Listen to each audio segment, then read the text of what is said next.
Today, the announcement by TransCanada and moving the pipe and oil to Eastern Canada is part of the Canadian energy strategy. It's part of our building Alberta market access piece. We're looking forward to the process that we have to move through now, or TransCanada has to move through now.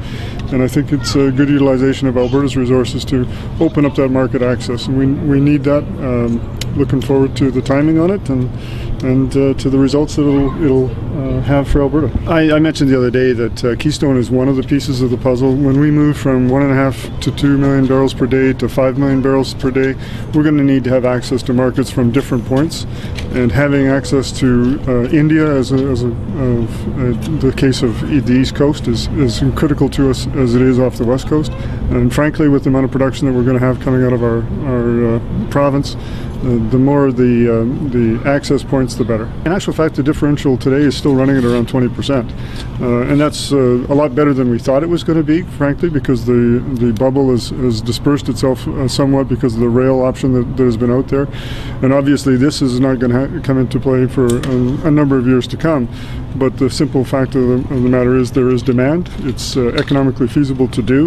That's a positive sign for the Alberta economy and the Canadian economy. How would you characterize the impact on the Alberta economy? The impact is going to be huge because obviously if you can move 1 million barrels per day to the eastern seaboard and get into additional markets that perhaps we weren't looking at getting into as quickly as this, that's going to have a pretty significant impact on investment decisions for Alberta. Going ahead, so does that damage, the reported damage to our reputation, is it having an impact on pipeline development? Well, absolutely. Keystone XL, it's damaged our ability to get our product. The Keystone XL approval's done in the U.S. You've seen what's happened in British Columbia. It's damaged our ability to get our pipeline to the West Coast. Not only is pipeline approval important, the question is, will Europe want our product?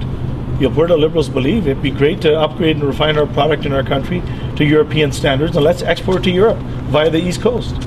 But if we don't deal with our carbon issues, I'm afraid even if the pipeline's in place, Europe will not want our product.